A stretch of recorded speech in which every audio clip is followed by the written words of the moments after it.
Hi, this is Mike from Mike's Unboxing Reviews and How To, and today we're going to be taking a look at the tiny powerhouse that is the Nvidia GTX 1650 Super.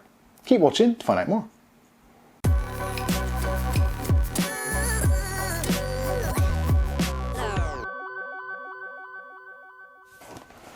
Okay, so today we're going to be taking a look at this. This is the Zotac GTX 1650 Super. Now this is a super small card. It is tiny, but it is also very powerful. This is what I'd like to call a little pocket rocket. Now for those of you that know me, you'll know that I love these sort of budget-ended cards, and you do get an awful lot for your money with this. At the moment, this card retails in the UK around about £150, which kind of puts it in the same position as the more expensive RX570s and also the kind of mid to entry level RX580s. And if you're lucky enough, you can find a bargain also the RX590s, all of which are in approximately the same kind of performance bracket, depending on the games of choice. Now, if you're looking for benchmarks on this particular card against other cards, such as the ones I've just mentioned, they won't be in this review, so let's get that there straight away. If you want links to that, I'll put them in the description below so you can check them out for yourself and see what the individual performance is like. But essentially, after watching tons and tons of reviews of these cards already, it really does sit in that kind of 580, 590 kind of area. So if you're looking for a card with that kind of performance levels, but you don't necessarily want to go down the AMD route with their horrendous drivers at the moment, this is definitely worth looking at. So let's take a quick drill down through some of the specs. So first of all, you've got 1280 CUDA cores, you've got 4 gigs of RAM, which is GDDR6. It's using the Turing architecture, and it's got a 128-bit memory bus. Boost clocks on this one up to 1725 MHz. But obviously with boost clocks, your mileage may vary. Some users will get slightly less, some users will get slightly more, but that is a kind of rough average.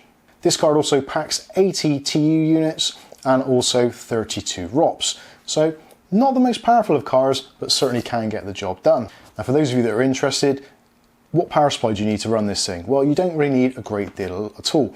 350 watt power supply is pretty much the minimum. People have used them with less, so if you're perhaps thinking about putting this into maybe an old Dell or kind of pre-built machine, you shouldn't have any problems with most of the power supplies on the market of the last 5 to 10 years. And for those of you that are worried about thermals, this card has a TDP of 100 watts. So even if you are using one of those kind of pre-built systems, which are a little bit choked off, you shouldn't find this thing generates too much heat to cause you any real problems. So let's take a look at the packaging and go through some of the other features which are mentioned on it. So pretty much standard affair from Zotac, pretty much generic boxes, pretty much does what it says on the tin. So Zotac Gaming tells you it's got about the extended warranty, 4 gigs of RAM, and it supports the Firestorm software should you wish to use it.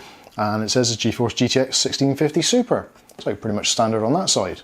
On the back of the box, we get a little bit more information about some of the features, such as, so obviously it supports the Geforce experience, so you get Nvidia highlights, Nvidia Ansel, and of course you get your game-ready drivers. But one of the other cool features you get of this card is the fact that if you are into video editing, content creation, streaming, that kind of thing, you also get to take advantage of Nvidia's studio drivers. So if you are a video editor and you're using something like Adobe Premiere, for example, this is going to be a great card for you, especially for budget-minded editing systems. This actually is on the list of compatible devices for Adobe Premiere, which I'll put some links for in the description below so you can see other cards which may be suitable. OpenCL cards are supported all the way through, AMD-wise, but if you want to get that CUDA acceleration within Adobe Premiere, this is pretty much what I would look at as being your entry-level card. So that's enough for the features. Let's take this thing out of the box and see what we actually get. So first of all, we get our introduction pamphlet with all the usual stuff. Not really interested in that. And in here, we get this tiny little package. So this is the card itself. This thing is absolutely tiny. Look at that, that is such a small, cute graphics card. So physical dimensions, we're looking at about 160mm by 115mm by 35mm. And for those of you going by inches, 6.2 inches by 4.5 inches by 1.4 inches. So this thing is tiny. It isn't much bigger than an iPhone XR, which I've actually put next to it. And yeah, they do look pretty much the same size. But again, just because this is small doesn't mean it can't perform. This quite easily keeps up with the RX580 and sometimes the 590 in most modern titles. So let's go through the card itself and look at some of the connectivity options and also a closer look at the fans. So first of all, connectivity. On the back we've got a display port, a HDMI port and a DVI-D port. Now this does support up to 4K resolutions and also HDR, so if that is your thing, this is going to cater for that, no problems.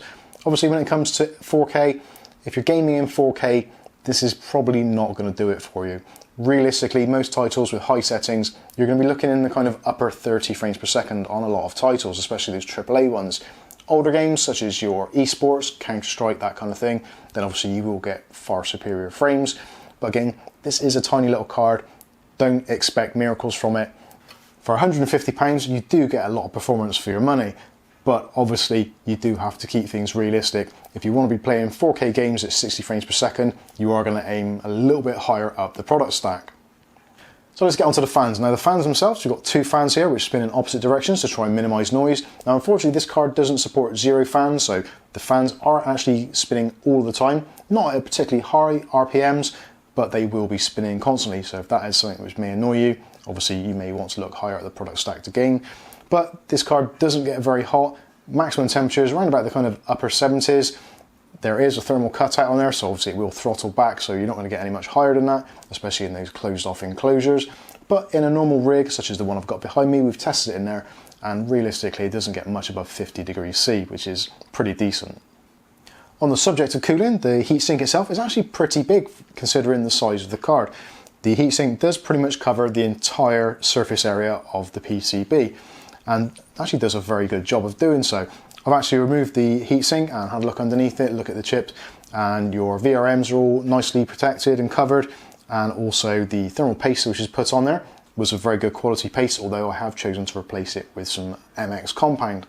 Taking the card apart is a super simple thing to do. Literally 6 screws, well actually you could probably get away with just the 4 screws to remove the main heatsink bracket itself. The additional 2 screws here are for the VRM heatsink, which is separately connected. It isn't part of the main cooling system. Profile wise, the card itself, again, this is tiny, very, very small. The only thing really to take into consideration is on the back, we've got our 6-pin power connector, which is necessary. For some people, they might find the actual layout of that pin actually facing outward is a little bit of a pain, especially when you're trying to actually connect or remove the connector, because it is actually slightly obstructed by the shroud, which comes out slightly over it. So you may need to be slightly dexterous to actually remove your power connection. But once it's in there, you're probably never going to touch it, so it's not a massive deal. And talking of which, the shroud itself, actually I quite like Zotac's design strategy these days. These angular lines all looks very nice, and generally they are all kind of color coded with this black and with silver accents, which again fits into most builds. Going back to the rear I/O, this is a double slot card, so again, for those of you that are in sort of smaller cases or you've only got one slot available, you will need to look elsewhere. There isn't any adapters or plates you can change to actually make it a single slot card, so you do need that amount of room.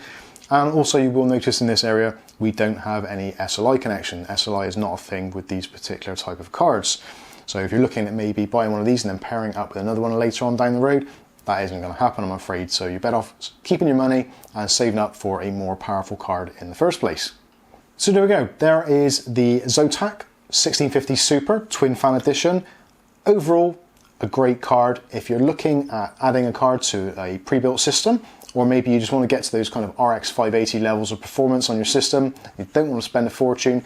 If you're looking for a new device at the moment, this is definitely to put on a shortlist. If you're looking on the used market, then unfortunately the RX580s and the 590s for that matter do come in a little bit cheaper than this. So if you don't mind getting a used card, then maybe look at those alternatives.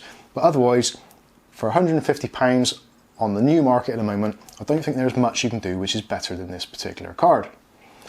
So let me know what you think of this card in the comments section below. But in the meantime, I've been Mike. This is Mike's Unboxing Reviews and How To, and hopefully we'll catch you in the very next video. Thanks for watching.